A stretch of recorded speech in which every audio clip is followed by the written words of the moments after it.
Hello friends and family, எல்லோரும் எப்படி இருக்கீங்க? நிச்சயம் எல்லோரும் நலமாக இருப்பீங்க நம்புகிறோம். நம்மளுடைய திருமணம் சீரீஸ் இன்னையோட கடைசி எபிசோட். இந்த 230 எபிசோடு வந்துட்டு நீங்கள் எல்லாருமே சப்போர்ட் பண்ணீங்க. உங்கள் அனைவருக்குமே ரொம்ப ரொம்ப நன்றிகள். இதே போல் அடுத்த எபிசோடும் நம்ம கொண்டு வர போகிறோம். அது நல்ல ஃபேமிலி கண்டென்ட்டாக எல்லாருக்குமே பிடிச்ச மாதிரி ஒரு கண்டென்ட்டாக தான் கொண்டு வர போகிறோம். அதுக்கும் உங்களுடைய அன்பையும் ஆதரவையும் தருவீங்கன்னு வேண்டி விரும்பி கேட்டுக்கொள்கிறோம். இப்போ வாங்க வீடியோக்குள்ளே போகலாம். தம்பி வாடா நம்ம போவோம். சம்மந்தி பாருங்க, எனக்கு ஒத்த பையன்தாங்க. அவனுக்கு மாமியார்லாம் யாரும் கிடையாது. பாருங்க, உங்க கோவம் வருத்தம் என்னன்னு எனக்கு புரியுது. அத்தை, அன்னைக்கு வாய்க்கு வந்தபடி நான் பேசியிருக்க கூடாது. எனக்குமே அது ரொம்ப மனசுக்கு உறுத்தலாகவும் கஷ்டமாகவும் தான் இருந்துச்சு.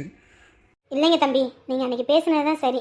ஒரு அம்மாவா நான் தான் பிள்ளைங்க நல்லா இருக்கணும்னு நினைக்கணும். அதை விட்டுட்டு பிள்ளைங்க அதை இதுன்னு சொன்னாங்கன்னா அதை கேட்டுட்டு அவங்க நல்லா இருக்கணும்னு நினச்சி நான் ஒவ்வொன்றும் பேசுனது ஏன் தப்புன்னு நல்லா புரிய வச்சுட்டாங்க. நான் எப்படி இருக்கணுமோ அப்படி இருந்திருக்கணும். அம்மா எவாரு, உன் விஷயத்துலேயே நான் தலையிட மாட்டேன். தயவு செஞ்சு என்னை விட்டுரு. அம்மா மன்னிச்சிருமா, நான் வேணும்னு எதுவும் பண்ணலம்மா. ஏதோ கோவத்தில் ஆத்திரத்துலேயும் அப்படி பேசிட்டேம்மா. வருமா, கோவத்தில் கூட என்ன பேசணும் என்ன பேசக்கூடாதுன்னு இருக்கு. என்னைக்கு நீ நல்லா இருக்கக்கூடாதுன்னு நான் நினச்சிருக்கேன். ஒவ்வொரு நாளும் நீ நல்லா இருக்கணும், புள்ளக்குட்டியோட நல்லா இருக்கணும்னு யோசிச்சதுக்கு நினச்சதுக்குன்னா என்னை அந்த அளவுக்கு பட்டம் கட்டினேன். எம்பிட்டு வருத்தப்பட்டேன் தெரியுமா? பையனை விட நீ நல்லா இருக்கணும் தாண்டி நான் அத்தனை தடவை நினச்சிருக்கேன். ஆனால் நீ ஒரு தடவை ஒரு தடவை எங்கள் அம்மா அப்படி இருக்காதுன்னு நீ நினச்சி பேசியிருந்தீனா கூட மனசுக்கு ஆறுதலாக இருந்திருக்கும். என்னால் தான் உன் வாழ்க்கை கெட்டு போச்சுன்னு பார்த்தியா? அந்த நிமிஷமே நான் நொறுங்கி போயிட்டேன். பேசுனது தப்பு தாம்மா, என்னையா அறியாம நான் அப்படி பேசிட்டேம்மா. அத்தை, என்னையும் மன்னிச்சிருங்க அத்தை. நானும் அப்படி பேசியிருக்க கூடாது தான். 1000 தான் இருந்தாலும் வயசுல மூத்தவங்க. ஏதோ என் குடும்பம் இப்படி போலீஸு கேஸுன்னு வந்து நிற்கிற அளவுக்கு ஆகிப்போச்சுன்ற ஒரு வருத்தத்தில் தான் பேசிட்டேன். இங்கே பாருங்க சம்மந்தி, எனக்கு உங்கள் மேலே எந்த வருத்தமும் இல்லை. எந்த ஒரு அம்மாவாக இருந்தாலும் பிள்ளைங்க நல்லா இருக்கணும்னு இப்படி தான் யோசிப்பாங்க. என்ன நீங்கள் கொஞ்சம் அதிகமாக பிள்ளைங்க மேலே பாசம் வச்சுட்டீங்க. அதுவும் இல்லாமல் அப்பா இல்லாமல் பிள்ளைங்களை வளர்க்கெடுக்க நீங்களும் அம்பிட்டு கஷ்டப்பட்டுருப்பீங்க. ஏன்னா உங்கள் இடத்துல நானும் இருந்து அந்த கஷ்டத்தெல்லாம் அனுபவிச்சுட்டு தான் வந்திருக்கேன். என் பிள்ளைக்கு ஒரு கஷ்டம்னோடனே என் பிள்ளைங்க என் வீட்டோட கூட்டிகிட்டு வந்து வச்சுக்கிட்டு நான் எல்லாம் பண்ணலையா வைக்கலையா? எல்லாம் பண்ணதானே வைக்கதானே செஞ்சேன். அந்த மாதிரி தானே நீங்களும் யோசிச்சிருப்பீங்க. அதெல்லாம் எனக்குமே புரியுது சம்மந்தி. என்ன கொஞ்சம் தப்பாக ஆகிப்போச்சு. அதெல்லாம் நினச்சி வருத்தப்பட வேணாம், விடுங்க. எல்லாம் முடிஞ்சதாகவே இருக்கட்டும்.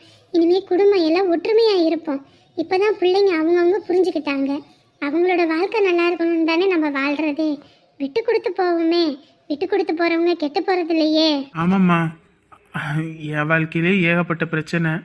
இதெல்லாம் எதுக்குமா பெருசாக பேசிக்கிட்டு? விடுமா. 1000 தான் இருந்தாலும் நம்ம தங்கச்சி, அவள் வாழ்க்கை நல்லா இருக்கணும்னு தானே நம்ம பாடுபடுறதே. அவன் நல்லா இருக்கிறான் போது எதுக்குமா சண்டை? இல்லைங்க சம்பந்தி, சின்ன வயசில் மற்ற குழந்தைங்க மாதிரிலாம் அவள் கிடையாது. 3 வயசு வரைக்கும் அவன் தவளை கூட மாட்டான். படுத்த படுக்கே தான் இருப்பான். தவளை வச்சா கூட விழுந்துருவான். அப்படி உடம்புல சத்து இல்லாமல் அந்த பிள்ளைய பார்த்து வளர்த்தேன்.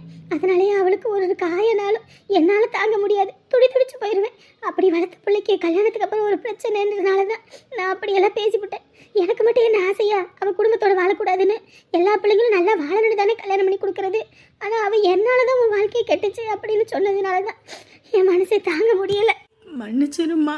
ஏன் சம்மந்தி, நீங்களே இப்போ இவங்க பேசுனதுக்கே இந்த அழுகிறீங்களே. உங்கள் மருமவளை எப்படியெல்லாம் வாய்க்கு வந்தபடி பேசியிருப்பீங்க.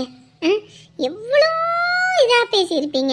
ஆனால் அம்புட்டு தூரம் பேசியுமே அவள் என்னைக்காவது உங்களை வெறுத்து ஒதுக்குனாளா? சொல்லுங்க பார்ப்போம். பத்திரகாளிக்கிட்ட இருந்து அந்த குணத்தை நம்ம கற்றுக்கணும்.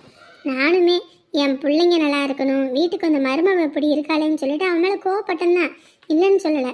ஆனால் என் பையன் என்னைக்கு மருமவளை பிரிகிறேன்னு டைவர்ஸ் நோட்டீஸ் வரைக்கும் போனானோ அந்த நிமிஷம் நான் நொறுங்கி போயிட்டேன். என்னடா இது, வீட்டுக்கு வாழ வந்த பிள்ளைக்கு இப்படி ஒரு நிலைமையா அப்படின்னு அந்த நிமிஷம்தான் நான் மாறினேன். அதனால தான் சொல்கிறேன், யாரையும் நம்ம என்றைக்கும் கேவலமாக பேசக்கூடாது. எந்த நிமிஷத்தில் எந்த வாழ்க்கையை பற்றி சொல்லக்கூட முடியாது. யாருக்கு எந்த நேரத்தில் என்ன நடக்குன்னு கூட கணிக்க கூட முடியாது. அப்படியாப்பட்ட வாழ்க்கையை எல்லாரும் வாழ்ந்துக்கிட்டு இருக்கோம். அதனால் நம்ம எல்லாத்தையும் விட்டு கொடுத்து போவோம். மன்னிச்சிருமா. நீ என்னை வளர்க்காம்பட்டு கஷ்டப்பட்ட, அண்ணன் என்னை வளர்க்காம்பட்டு கஷ்டப்பட்டுச்சு. நான் என் சுயநலத்தை தான் யோசிச்சேனே தவிர உங்களை பற்றி கொஞ்சம் கூட யோசிக்காமல. என்னை மன்னிச்சிடுங்க. சரிம்மா, அழாத விடு. இனி எல்லாம் கெட்ட நேரம் முடிஞ்சு போச்சு. இனி எல்லாம் ஒற்றுமையாக இருப்போம். நம்ம ஒற்றுமையா இருக்கிறது முக்கியம் கிடையாது. முதல்ல உங்க அண்ணன் உங்க அண்ணியோட சேரணும். அவன் மேல நீங்க சுமத்தக்கூடாத பட்டத்தை சுமத்தி இருக்கீங்க. அவகிட்ட முதல்ல மன்னிப்பு கேளுங்க. அப்பதான் நம்ம செஞ்ச பாவம் கொஞ்சமாவது விட்டு ஒழிஞ்சு போகும். வாங்க, ஏன் அங்கேயே நிக்கிறீங்க? ஏக்கா, என்ன சிம்ரனு, வாங்க. ஏய், வாயில என்ன கொழுக்கட்டையா வச்சிருக்க? சொல்லு. ஏக்கா, மன்னிச்சிருக்கா. நான் உன்னை தப்பா வாய்க்கு வந்தபடி ரொம்ப பேசிட்டேன். இங்காரு, அதெல்லாம் நான் பெருசாவே எடுத்துக்கல, விடு. இல்லை, பையனுக்கு நான் விருப்பப்பட்டபடி என் அண்ணன் பிள்ளைக்கே கட்டி வைக்கணும்னு ஆசைப்பட்டு தான் நான் உங்களை புரிஞ்சுக்காம நிறைய பேசிட்டேன். அடியே, வாயால மன்னிப்பு கேட்டா போதுமா? கால்ல விழு, கால்ல விழு. ஐயோ, காலில் எல்லாம் போய் விழுந்துக்கிட்டு வேண்டாம். 1000 தான் இருந்தாலும் இப்போ நான் என் பொண்ணை கொடுத்துருக்கேன். என் பொண்ணை எந்த கஷ்டமும் இல்லாமல் நல்லபடியாக வாழ்கிறானா, அதுக்கு நீ வளர்த்த வளர்ப்பு தான் சரியானது. அதனால நீ போய் என்கிட்ட மன்னிப்பு கேட்கலாமா? இல்லைக்கா, நான் கஷ்டத்தில் இருக்கும்போது நீங்கள் கொஞ்சம் நல்லா இருந்தீங்க. என் பிள்ளைக்கு எனக்கு சாப்பாடு போட்டு எவ்வளவோ செஞ்சீங்க.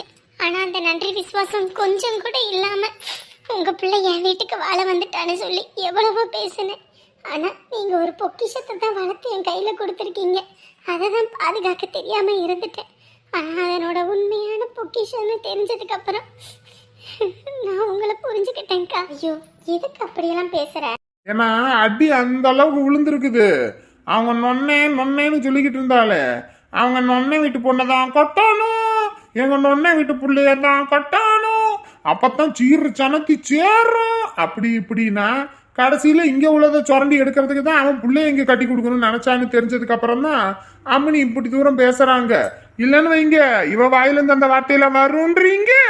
ஐயோ, ஏன்னு இப்படி பேசுறீங்க? இல்லம்மா, அதெல்லாம் நடந்துச்சு, அதுக்காக தான் சொல்றேன். அண்ணே, விடுங்கண்ணே, மறப்போம் மன்னிப்போம். இப்போ எல்லாருமே என் தம்பி கல்யாணத்தில் ஒன்று சேரணும்னு இருக்கு. எல்லாரும் ஒன்று மண்ணா ஒரே இடத்துல இருக்கிறத நினச்சி எனக்கு சந்தோஷம்தான். இந்த சந்தோஷத்தோட என் பிள்ளையையும் என் மருமகளையும் ஏத்துக்கிட்டீங்கன்னா எங்களுக்கு டபுள் டிபுள்னு எல்லா பக்கமும் சந்தோஷமா இருக்கும். அவங்க மேலே நாங்கள் எதுக்குன்னே கோவப்பட போகிறோம்? கோவன்றது இல்லை, வருத்தம் மட்டும்தான். மடி, பிள்ளைங்க மேல வருத்தப்பட்டு என்னமா பண்ண போறோம்? அதுங்க என்ன தப்பா பண்ணுச்சுங்க? நம்மளே தேடி கண்டுபிடிச்சிருந்தா கூட இப்படி 2 பேர்த்தையும் நம்ம சேர்த்து வச்சிருப்போமான்னு கூட தெரியல. இந்த திருமணத்துல நம்ம குடும்பம் எல்லாம் ஒண்ணு சேரணும்னு இருக்கு. எதை பத்தி வருத்தப்படாதீங்க. இது என்ன வில்லங்க எல்லாம் ஒண்ணா சேர்ந்து வருது? டேய் தம்பி, இருக்கட்டும். இப்போ என்ன மொத்த குடும்பமும் இங்க வந்து நிக்கிறீங்க? ஏன்டாப்பா அப்படி பேசுற? மாப்பிள்ளை கல்யாணத்துக்கு நான் வராம எப்படிறா? இப்பதான் உங்களுக்கு அவர் மாப்பிள்ளையோ? இதுக்கு முன்னாடி உங்களுக்கு மாப்பிள்ளைன்னு தெரியலையோ? டேய், நாங்க பண்ணனது தப்புதான்டா. தப்புதானடா? இல்ல, தப்புதான். எம்புட்டு அசிங்கப்படுத்துறீங்க எங்க அம்மாவை. இப்போ எந்த முகரக்கட்டையை வச்சுக்கிட்டு நீங்க எல்லாம் வந்து நிக்கிறீங்க இங்க? கோகுலு, நாங்கள் பண்ணதெல்லாம் தப்புன்னு அன்னிக்கிட்ட மன்னிப்பு கேட்கணுன்னு தாண்டா வந்திருக்கோம். அண்ணி எங்கடா? எங்க அம்மா உங்ககிட்ட எல்லாம் பேச மாட்டாங்க. தயவு செஞ்சு எல்லாம் அப்படியே ஓடி போயிருங்க. அங்கிட்டு கல்யாண வீட்டுல சோறு போடுறோம், ஒழுங்கா தின்னுபிட்டு அப்படியே போயிடணும். சும்மா இந்த உறவாடிக்கிட்டு இருக்கிறதெல்லாம் வேணாம். உங்ககிட்ட எல்லாம் உறவாடி கெட்டதெல்லாம் போதும். எங்க அம்மா இப்பதான் நிம்மதியா சந்தோஷமா இருக்கு. அதை குழி தோண்டி புதைக்கணும்னே எல்லாம் வருஷ கட்டி வந்திருக்கீங்களா? அடே, ஏன்டா கோகுல் இப்படி பேசுற? யாரு, நான் யார்கிட்டயும் பேச விரும்பல. எல்லாம் தயவு செஞ்சு அப்படியே ஓடி போயிருங்க. ஏய், என்னடா ஆச்சு? ஏன்டா இங்க சத்தம் போட்டுக்கிட்டு இருக்க? உன்னை யாருமே இங்க வர சொன்னா? முதல்ல நீ அங்க போமா. ஏய், என்னடா? அம்மா, மொத்த குடும்பமும் உன்கிட்ட மன்னிப்பு கேட்க வந்திருக்குமா? மன்னிப்பு கேட்க வந்திருக்காங்க. இவங்க மன்னிப்பு கேட்டா நம்ம மன்னிச்சிரணுமா? உன்னை எப்படி பேசுறாங்க? என்னையா சொன்னீங்க எங்க அம்மாவை? என்ன சொன்னீங்க? இப்ப சொல்லியா? இப்ப சொல்லு. என் முன்னாடி, என் கண்ணு முன்னாடி எங்க அம்மாவை பத்தி பேசு. டேய், அதுக்கெல்லாம் நேத்தே மன்னிப்பு கேட்டுட்டாங்கடா. நேத்தே மன்னிப்பு கேட்டாங்களா? ஓ, அப்ப இந்த குடும்பத்தெல்லாம் நீதான் வர சொன்னியா? டேய், நம்ம எல்லாம் ஒரே குடும்பம்டா, விடுடா. பாரு, நீ அப்படி விடுவ, நான் அப்படி விட மாட்டேன். உன்ன மாதிரி ஒரு ஆளு சந்தேகப்பட்டு இந்த ஆளு பேசுனதே, இப்ப என்ன முகரக்கட்டையை வச்சுட்டு இங்க வந்திருக்கிறது? டேய், நம்ம தம்பி கல்யாணம் நல்லபடியா நடக்கணும்டா. அவனோட வாழ்க்கையில இதுக்கு முன்னாடி கஷ்டப்பட்டான். இப்பதான் அவனுக்குன்னு ஒரு நல்ல வாழ்க்கை அமையுது. இந்த நேரத்துல பிரச்சனை பண்ணி அதை இதுன்னு கெடுக்க வேணாம்டா. ஏம்மா மாமா உன்னையும் தப்பா பேசியிருக்காங்கம்மா. டேய் நான் தான் பேசினேன். தப்பா பேசினது நான் தான். எனக்கு அந்த நேரத்துல என்ன பேசுறது ஏது பேசுன்னு தெரியலடா. வயசான காலத்துல புத்தி மணங்கி போச்சு. அதனால தப்பா பேசிட்டேன்டா. என் பிள்ளை வாழலை, இவன் மட்டும் எப்படி நம்ம வீட்டில் வாழலான்ற ஒரு தெனாவட்டில் பேசிவிட்டேன்டா. அதனால என்ன மன்னிச்சிருங்கடா. இங்கே வர கிழவி, உன்னை பற்றி எனக்கு நல்லாவே தெரியும். எங்கள் அம்மா ஆதியிலேருந்து நல்லா வாழ்ந்தா பிடிக்காது. இப்பயும் உங்கள் வீட்டுக்கு சோறாக்கி பொங்கி போட தானே எங்கள் அம்மா வரணும். டேய் அப்படியெல்லாம் ஒன்றும் கிடையாதுடா. டேய் நம்ம அம்மாவை பற்றி நமக்கு தெரியாதாடா? எல்லாரும் திரும்பி வந்திருக்கோண்டா. இப்போ என்னடா இப்படி பேசுகிற? நான் பேசுவேன், நான் பேசிதான் ஆவேன். எங்க அம்மா கால்ல இவங்க எல்லாம் விழுந்து மன்னிப்பு கேட்கணும். டேய் நான் என் பொண்டாட்டி காலில் விழுறதுல எனக்கு எந்த கௌரவ குறைச்சலும் இல்லை. ஐயோ அதெல்லாம் ஒண்ணு வேண்டாம். ஐயோ என்னங்க பண்ணிட்டு இருக்கீங்க? என்ன பண்றீங்க? முதல்ல நவுங்க. எம்மாடி மருமவளே, நாங்க தான் தப்பு பண்ணிட்டோம். நாங்க அப்படி பேசியிருக்க கூடாதுமா, பேசியிருக்க கூடாது. என் கண்ணியமானவ என்னைக்கும் தங்கத்தை எதோடையும் கலந்தாலும் தங்கம் தானே நிரூபிச்சிட்டம்மா. ஐயோ அத்தை, முதல்ல எந்திரிங்க. இல்லம்மா, நீ எவ்வளவு தூய்மையானவன்னு இந்த ஊரார் எல்லாரும் பாக்குறாங்க. இப்ப சொல்றேன், என் மருமக சொக்க தங்கம். அவளை என்னைக்கு எடை போட்டு பாத்துறாதீங்க. அவ தூய்மையானவ, அவ ஒழுக்கமானவ. தங்கத்தை உரசி பார்த்தா சேதாரம் நமக்கு தான், அவளுக்கு கிடையாது. ஏம்மா கட்சியிலையும் சிலையா மாறணும்னா நிறைய உளியால அடிபட்டு தாமா ஆகணும். அந்த மாதிரி நீ அடிபட்டு இன்னைக்கு சிலையா மாறி எல்லாரையும் உன் காலில் விழ வச்சிருக்கேம்மா. இது போதுமா எனக்கு? பெத்த பையனா இத்தனை நாள் என் மனசுல இருந்த ஆதங்கம் விட்டு போச்சு. சரிங்க, முதல்ல ஏத்துறீங்க. உங்களை இப்படி பார்க்க கஷ்டமா இருக்கு. இனிமேலாவது கட்டின பொண்டாட்டிய கொஞ்சமாவது மதிங்க. அவளுக்கும் ஒரு மனசு இருக்குன்னு நினைங்க. அதை விட்டுட்டு உங்க சுயநலத்துக்காக எங்க அம்மாவை யூஸ் பண்ணிக்கணும்னு நினைச்சீங்க, அப்புறம் ஒருத்தரையும் சும்மா விட மாட்டேன். விடுடா, அதெல்லாம் பத்தி பேசுற நேரமா இது? நம்ம எல்லாம் ஒரே குடும்பம், அதெல்லாம் வேண்டாம், விடுங்க. எம்மாடி, இனிமே இந்த குடும்பத்துக்கே நீதாமா ஆணி வேறு. நீதான் இந்த குடும்பத்தையே பாத்துக்கணும். இங்க பாருங்க, இந்த குடும்பத்தை எல்லாம் பாக்குறது வைக்கிறது இதெல்லாம் எங்க அம்மா இத்தனை வருஷம் பார்த்து முடிச்சாச்சு. இனிமே எங்க அம்மா எவ்வளோ சந்தோஷமா இருக்கணுமோ அவ்வளோ சந்தோஷமா நாங்க தான் இருக்கோம். உங்க இஷ்டத்துக்கு வீட்டு வேலை பாக்குறது, புழுக்க வேலை செய்யறதுல எங்க அம்மா செய்ய முடியாது. அடே என் பொண்டாட்டிக்காக நான் செய்வேன்டா, நான் செய்வேன். ஏண்டா மருமக வீட்டுக்கு வந்தாலே போதும்டா, அவளை நாங்க தங்கமா பார்த்துப்போண்டா. அதையும் பார்க்க தானே போறேன். என்ன உங்களுக்கு ஞாபகம் இருக்கா? ஏ ஏ நீயா? நானே தான். நீ எங்க இங்க? நான் இந்த ஹாஸ்பிட்டல்ல நர்ஸா ஒர்க் பண்ணிட்டு இருக்கேன். உங்களுக்கு ஏற்கனவே கல்யாணம் ஆயிடுச்சா? அது அது இல்லை. போய் பேசாதீங்க. உங்களுக்கு கல்யாணம் ஆயிடுச்சுன்னு எனக்கு எல்லாம் நல்லாவே தெரியும். இல்லை, அவளை நான் டைவர்ஸ் பண்ணிடுவேன். அடச்சி, வாயை மூடுங்க. உங்களுக்கு இப்படி பேசுறதுக்கு கேவலமா அசிங்கமாவும் இல்லை. கட்டின பொண்டாட்டிய போய் டைவர்ஸ் பண்றேன்னு உங்களை அடிபட்டு இப்படி ரத்த வெள்ளத்துல இருக்கும்போது அவங்க எவ்வளவு துடிச்சாங்க தெரியுமா? எனக்கே அசிங்கமாவும் அருவருப்பாவும் இருந்துச்சு. கட்டின பொண்டாட்டிக்கு துரோகம் பண்ணிட்டு எப்படி இந்த ஆம்பளையால இன்னொரு பொண்ணு கிட்ட பேச முடியுது? நீங்க இப்படி பேசுறீங்களே, இதே நிலைமைய உங்க பொண்டாட்டி உங்களுக்கு பண்ணியிருந்தா எப்படி இருந்திருக்கும்? எப்படி கேவலமா இருந்திருக்கீங்க. இந்த மாதிரி விஷயத்துக்கு என்னைக்குமே நான் துணை போக மாட்டேன். எனக்கு வந்த ஆத்திரத்துக்கு உன்னையெல்லாம் காப்பாற்றவே கூடாது, உன்னையெல்லாம் இதான் பண்ணிடணும்னு தான் நினைச்சேன். ஆனா அந்த பொண்ணு வயிற்றுல கருவை சுமந்துக்கிட்டு இருக்கா. அந்த கருவுக்கு காரணமே நீங்க தான். ஆனா உங்களுக்கு அதை பத்தி கொஞ்சம் கூட குற்ற உணர்ச்சியே இல்லாம வேற ஒரு பொண்ணு தேடி போறீங்களே, இதெல்லாம் எவ்வளவு அசிங்கம் தெரியுமா? நீ பாட்டுக்கு போயிட்ட, அந்த பொண்ணோட நிலைமை என்ன ஆயிருக்கும் சொல்லு பாப்போம். உன்னைய காப்பாத்தணும்னு புள்ளத்தாச்சு புள்ளன்னு கூட பார்க்காம ஏன் ரத்தத்தை எடுத்துக்கோங்கன்னு சொல்லி யார் யார் காலையோ விழுந்து உன்னை இன்னைக்கு காப்பாத்திருக்கா. கட்டின பொண்டாட்டி உங்களுக்கு இவ்வளோ தூரம் செஞ்சியும் நீ இப்ப கூட என்னையோட சேரணும்னு நினைக்கிறியே, இதெல்லாம் உனக்கு அசிங்கமா இல்ல? அவன் மட்டும் ஒழுங்கா கல்யாணத்துக்கு முன்னாடி அவனும் தப்பு பண்ணிட்டு தானே வந்தா. கல்யாணத்துக்கு முன்னாடி தப்பு பண்ணான்றீங்களே, கல்யாணத்துக்கு அப்புறம் அவ ஒழுங்கா தானே இருக்கா? உங்களுக்கு ஒழுக்கமா தானே இருக்கா? ஆனா அதையே உங்களுக்கு புரிய மாட்டேங்குது. அது பாஸ்ட். பிரசன்ட்டோட அதையும் சேர்த்து பேசவே கூடாது. அவ பண்ணாலும் அதுக்கு நீங்களும் பண்ணிருக்கீங்களே, இதுக்கு அதுக்கு என்ன அர்த்தம் இருக்கு?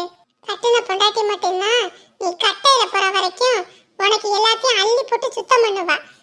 எங்களை மாதிரி ஆளுங்களா இருந்தா கூட உங்களுக்கு வைத்தியம் பார்க்கறதுக்கு காசை வாங்கிட்டு தான் பண்ணுவோம், சும்மா செய்ய மாட்டோம்.